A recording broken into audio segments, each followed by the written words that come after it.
এই প্যান্ডেল এবং ঠাকুরগুলো আমরা কোথায় দেখেছি আজ তোমাদের সেটাই বলবো। তো চলো ভিডিওটা প্রথম থেকে শুরু করা যাক। নমস্কার, আমি টিনা, সবাইকে জানাই শুভ শারদিয়া। তো প্রথমেই আমরা চলে গেছিলাম বেলেঘাটা 33 পল্লী। এটা 33 পল্লীর প্যান্ডেল। দেখো কতটা সুন্দর, বাইরে থেকে এতটা সুন্দর লাগছে, ভেতরে তো আরও অনেক কিছু ছিল। চলো তোমাদের ভেতর দিকে নিয়ে যায়। ভেতরে যেতে প্রথমেই দেখলাম এরকম বাঁশ ঝুলানো রয়েছে। এটা তো বাঁশ দিয়ে তৈরি প্যান্ডেল, তো বাঁশগুলো তো তোমরা দেখতেই পাচ্ছ। দেখো এটা হচ্ছে ধান, মানে এটা অন্ন যাকে বলে, এটা সেখানেই লেখা রয়েছে, তোমরা দেখতে পাবে। এখানে অনেক কিছু লেখা রয়েছে যেগুলো বাঁশের মধ্যে সুতো লাগিয়ে বা কোনো কাপড় লাগিয়ে করেছে। এই দেখো, অন্ন বস্ত্র বাসস্থান, যেগুলো আমাদের লেগে থাকে, অন্নও লেগে থাকে, বস্ত্র লেগে থাকে, বাসস্থানও লেগে থাকে। তারপর এখানে ছিল মাসকাবাড়ির বাজারের একটা লিস্ট। তারপর এখানে ছিল অনেক ডিব্বার মধ্যে ডাল, চাল, মানে আরও রকমের ডাল হয় আর অনেক কিছু হয়, সেটা ছিল। তারপর এখানে দেখো একটা বড় মাটি কাটার যন্ত্র। তারপরেই দেখো এখানে অনেক বস্তা ছিল, তার ভেতরে কী ছিল সেটা তো জানি না, তবে এইটা ছিল গম ভাঙার মেশিন। ওপরটা দেখো শাড়ি দিয়ে করা, এই যে নিচে গম ভাঙার মেশিন। তারপরে তো সাইডে এরকম অনেক অনেক ছবি ছিল। এখানে লেগেছিল অক্সিজেন হাব, অনেক কিছু, মানে খুবই সুন্দর এই প্যান্ডেলটা বানিয়েছিল, এতটা সুন্দর বানিয়েছিল যে কি বলবো।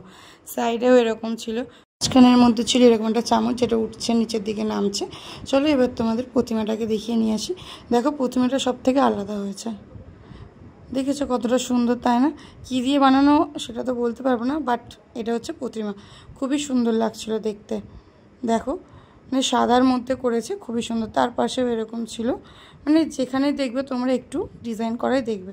তারপরে চলে গেছিলাম আর একটা ওইটারই পাশে হয়েছিল এই প্যান্ডেলটা, রাজবাড়ির মতো দেখতে লাগছিল। তো ভেতরের ঠাকুরটা এরকম ছিল। দেখো ছোট্ট জায়গার মধ্যে ঠাকুরটা কতটা সুন্দর লাগছে, তাই না? এখানে পুরো মাটিরই সাজ ছিল, মানে অস্ত্রগুলো বাদ দিয়ে সব কিছু, শাড়ি আরও যে গয়নাগুলো ছিল ওগুলো সব মাটিরই ছিল।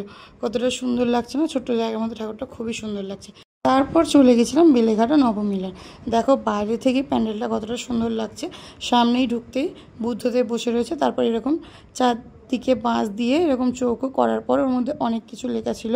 তারপরে ঢুকতে এরকম একটা চাকা দেখতে পাবে যার মধ্যে অনেক কিছু লেখা ছিল।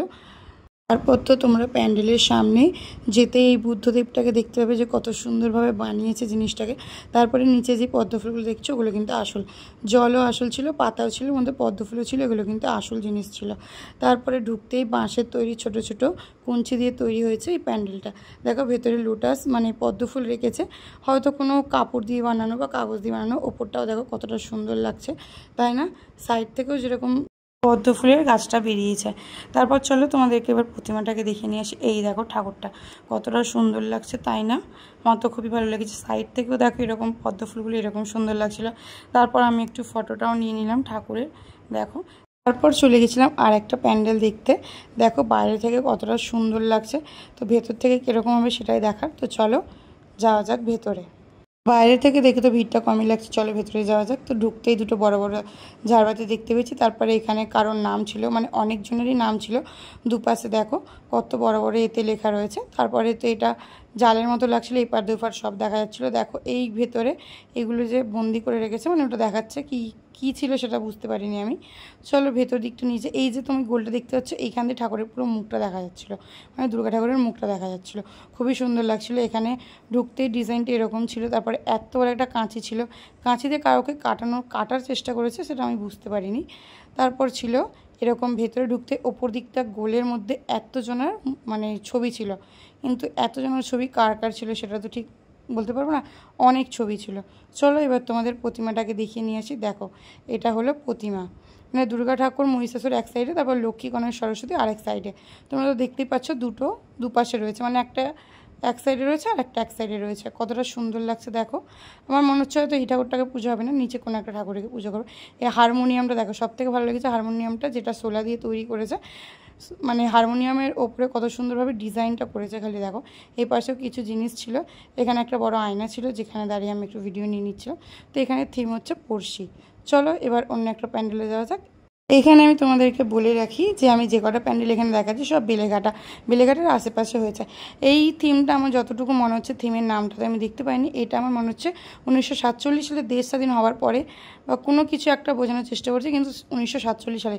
তোমাদেরকে আমি বাইরে বেরিয়ে দেখাবো। দেখো এখানে কতটা বড় বড় মানে সাইডে ওপরে সবই জায়গায় অনেক কিছু লেখা ছিল, অনেক কিছু মানে পুরো একটা দুপাশ ধরে ওপরে অনেক কিছু লেখা ছিল। ওপরে ঝাড়বাতিটা দেখো, তার এইটা হলো প্রতিমা। দেখো কতটা সুন্দর লাগছে, মানে এখানে সব আলাদা আলাদাভাবে রেখেছে, গণেশ সরস্বতী মানে যেরকম থাকে সেরকমভাবে রেখেছে। দেখো কতটা সুন্দর লাগছে। এখানে ঠাকুরটাকে তোমার বেশ ভালো লেগেছে, যেটা তোমাদের আগেই দেখালাম। ওপরে এরকম অ আ ক খ লেখা রয়েছে, তার সাইডে তো আর অনেক কিছু লেখা ছিল, বাট এইগুলো যে কী লেখা ছিল সেগুলো তো দেখে বুঝতেই পারছিলাম যেহেতু অনেক বড়। এই দেখো বাইরে বেরিয়েও অনেক কিছু লেখা ছিল একটা সাইডে, খালি খবরের কাগজের মানে যেটুকু দরকার সেটুকুই এখানে ছাপানো হয়েছে। এই দেখো এখানে গান্ধীজিও ছিল, আরও অনেকজনই ছিল। এই দেখো এখানে লেখা রয়েছে ইন্ডিয়া। 1948 সালে কিছু একটা হয়েছিল যেটা এখানে দেখানো হয়েছে, হয়তো দেশ স্বাধীন নিয়েই দেখানো হয়েছে, বাট কিছু একটা দেখানো হয়েছে 1947 সালটাকে নিয়েই। তো ভিডিওটা ছিল এই পর্যন্ত, কেমন লাগলো জানিও। টাটা।